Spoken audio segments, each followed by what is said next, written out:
Namaste. I would like to talk about Donald Trump took the credit for stopping the war in Gaza.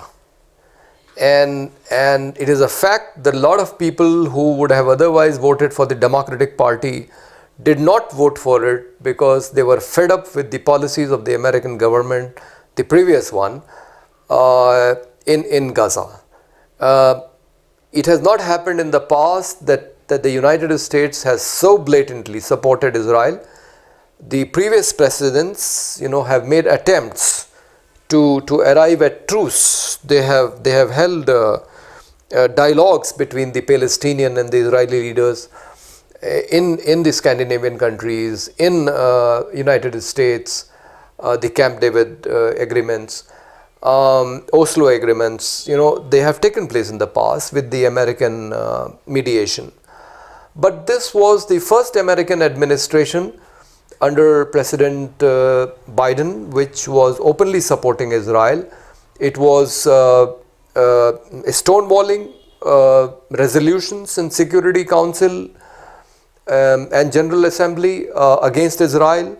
It would veto these resolutions and would not allow them to be passed. It was giving money, it was giving arms, and towards the end, the United States also started sending their soldiers to help the Israeli army, as if the Israeli army was not strong enough to crush the Palestinians. That was the objective of Mr. Netanyahu.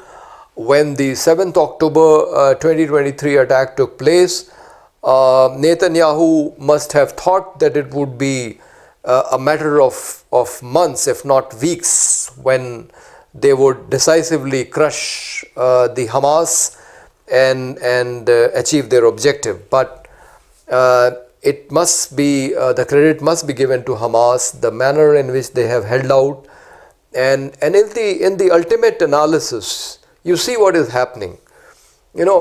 3 Israeli captives hostages are being released in exchange for hundreds of Palestinians. I am surprised that the media is not paying attention to this fact, that the number of Palestinians being released from Israeli jails is many more times than the Israeli hostages which were held by Hamas. So there was a lot of hue and cry over Hamas's attack on Israel on 7th October 2023 when they took close to 250 Israelis as hostages, killed thousands of them. But when it came to the final agreement, the Israel had to agree after failing to crush Hamas and Hezbollah. Although it was able to eliminate some of the top leaders of Hamas and Hezbollah, the organizations are still there intact. And if you don't consider anything else, if you just consider the fact that Israel has to release hundreds of Palestinians in exchange for less than 10 Israeli hostages every time in every round, who would you consider won the war, or who would you consider lost? So it was the Israeli madness which is responsible for killing of close to 50,000 Palestinians. That is the official number, 48,000. Some people say it is close to 2 lakhs. Now 2 lakhs Palestinians being killed in a population of 22, 23 lakhs. I mean, imagine such a big percentage of your population is being eliminated in a war, and Palestine had to suffer. The whole area now, which is not bigger than Lucknow city, is now a scene of destruction, devastation. The buildings have been destroyed. All the infrastructure has been destroyed. The water supply, the electricity supply, schools and hospitals and everything. The only thing which remains intact is the underground tunnels in which these hostages were kept, and that is why they are alive. Otherwise, there was a grave danger that in the Israeli attacks on Gaza, they could have lost their own hostages. But fortunately, the hostages have survived and they are being returned to Israel. And as I said, in exchange for hundreds of prisoners in Israeli jail. And what I'm concerned is that this issue of more than 7 or 8,000 Palestinians, including a lot of children and women, are in Israeli jail. Why doesn't it become a human rights issue, at the global level? Hamas is painted as a terrorist organization by Israel and by United States, but ultimately the United States and Israel had to negotiate with Hamas, just like they had to negotiate with Taliban. They handed over the power of Afghanistan to Taliban on a silver platter, and nobody questioned the fact that they are ultimately handing over the political power to an organization whom they considered a terrorist organization. And they made a hue and cry about Hamas when Hamas took these Israeli citizens as hostages, and now they are negotiating with the same organization which they consider as a terrorist organization. And let me remind the viewers that once in the past, United States has intervened and saved the life of Hamas chief Khalid Mashal in Jordan when he was attacked by Israeli secret agency agents, two of them, who had blown poison into the ear of Khalid Mashal outside the office of Hamas in Amman. And it was the American intervention at the threat of the Jordanian king that ultimately the Israeli doctors went to Jordan and saved the life of Khalid Mashal. So this is the terrorist organization, with which the United States and Israel have to deal with, the life of whose leader they had to save once, because it would have given them very bad publicity. The king of Jordan was threatening to cut off the diplomatic relations of Jordan with Israel, and they were going to court-martial these two agents whom they had caught. So the Israeli secret agency agents, and the US and the Israel did not want that, and therefore they had to save the life of Khalid Mashal, and now they have to negotiate with Hamas for the release of Israeli hostages. Why couldn't Israel and United States have done this immediately after the 7th of October 2023?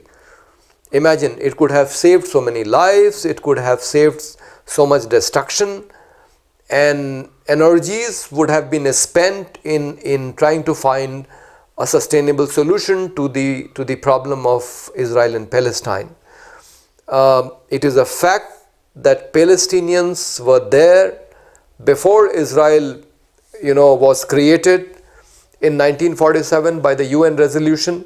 The UN resolution created two states. One was created, but the other one never came into existence.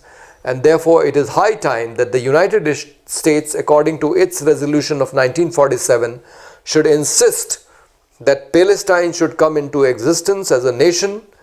It should be given full membership of United Nations, which hasn't happened so far. Palestine just has an observer status, and that too happened only, as recent as 2012. So why is Palestine not being recognized as a proper state?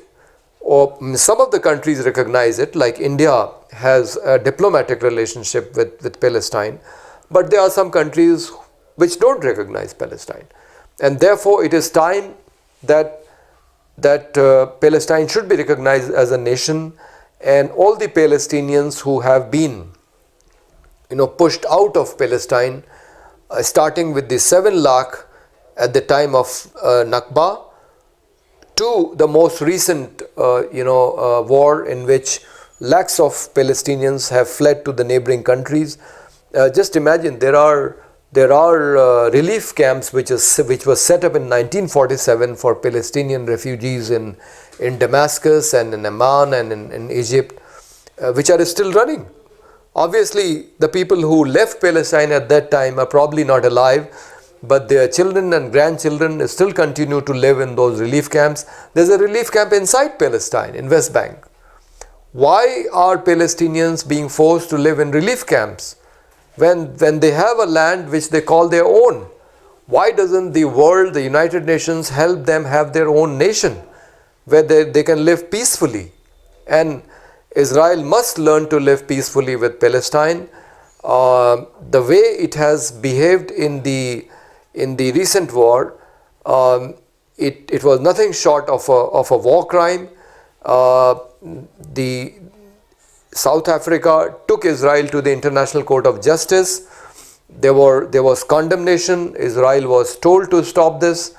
But now Donald Trump has come out with the most atrocious plan, and he has condemned the International Court of Justice, and he wants the whole of Gaza for himself. He says he would like to develop it and create jobs. Now, this is a businessman who is talking. This is not a political statesman. And all the countries in the region, Middle East and Iran, have opposed this idea. The Palestinians themselves have opposed it. They say that they are not going anywhere. They will live in their homeland. And we thought that the days of physical colonialism, where one country goes and occupies another, are over, and it will be only economic colonialism, where the rich countries through their multinational corporation would try to exploit the developing and the poor countries. But looks like Donald Trump is going back to the idea of colonialism, and he wants to capture a foreign territory also. This has to be opposed tooth and nail. I mean, this is the most ridiculous idea that we have heard for a long time. The United States asking some country to vacate its land. I mean, just imagine. So this need not be taken seriously. The Socialist Party India opposes this idea, and it supports the right of Palestinians to live their own country, like a proper country, and they have a right to believe in their nationalism. They have a right to live as peaceful citizens of the country of Palestine, and it is the responsibility of the other countries in the world, including India, to ensure that Palestine survives and thrives, and Israel and United States do not get a chance to destroy Palestine. Thank you.